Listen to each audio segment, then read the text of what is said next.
Entre le 30 avril et le 6 mai 2026, l'Iran continue de se trouver au cœur d'un affrontement stratégique où la contrainte militaire se mêle à une habileté diplomatique. Le contrôle du détroit d'Ormuz, où transitent 20% des exportations pétrolières mondiales, devient un levier stratégique majeur pour Téhéran. En riposte, les États-Unis font blocus sur divers ports iraniens afin d'étouffer l'économie locale. Salut, moi c'est Lisa et je te parle des actus de la semaine au Moyen-Orient. Le 4 mai, Donald Trump déclare le lancement de l'opération Project Freedom, ou projet de liberté avec pour objectif la réouverture du détroit d'Ormuz, une opération dite pour le bien de l'humanité selon ses dires. En réaction, le Moyen-Orient s'embrase. Téhéran tire des frappes sur plusieurs pays du Golfe, comme au Qatar ou en Arabie Saoudite, où sont établies plusieurs bases pétrolières américaines. On recense plus de 600 attaques contre des installations américaines en Irak. Des milices soutenues par l'Iran continueraient de planifier de nouvelles offensives avec pour but de faire tomber l'État irakien.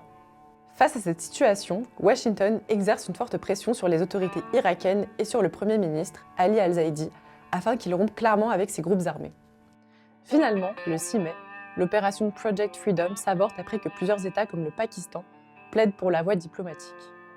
Washington a par ailleurs accepté de consulter le plan de paix soumis par l'Iran, décrétant néanmoins être intransigeant sur les questions d'enrichissement d'uranium. Au sein de l'État iranien, l'inflation a drastiquement augmenté et la population est épuisée. Sur le plan international, les décisions états-uniennes fragilisent leurs alliances traditionnelles, en particulier en Europe, où le retrait des troupes d'Allemagne suscite inquiétude et remise en question du partenariat atlantique, obligeant les alliés à repenser leur autonomie stratégique. Côté Liban, l'armée israélienne continue de frapper le sud du pays, le gouvernorat de Nabatiyeh. D'autres localités du district ont également été touchées, comme Abouch ou Meifadoun. Les civils, les équipes de secours et les infrastructures de première nécessité se retrouvent exposés à une violence presque continue. Plus largement, le sud du Liban paie le prix d'une guerre d'usure qui ne distingue plus clairement les cibles militaires des espaces de vie. L'usage de munitions au phosphore blanc dans certaines localités de Binjbeil, les bombardements sur diverses villes comme Tyr ou Arzi, ainsi que les attaques revendiquées par le Hezbollah contre des véhicules et des blindés israéliens, entretiennent une spirale de représailles sans issue visible. La Turquie réouvre sa frontière avec l'Arménie, un moment historique marquant une volonté de normalisation après des décennies de tensions. De son côté, l'Arménie apparaît comme un point de convergence diplomatique avec l'organisation du sommet de la communauté politique européenne à Erevan, qui cherche à s'imposer comme un acteur capable de dialoguer avec l'ensemble du continent européen.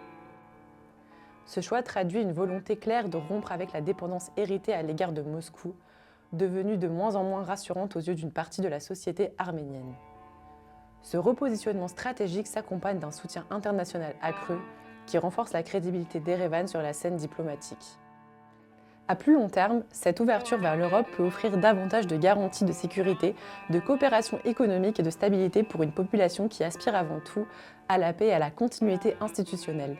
Emmanuel Macron a d'ailleurs signé un accord de partenariat stratégique avec le Premier ministre arménien Nikol Pachinian, marquant une étape profonde dans les relations franco-arméniennes.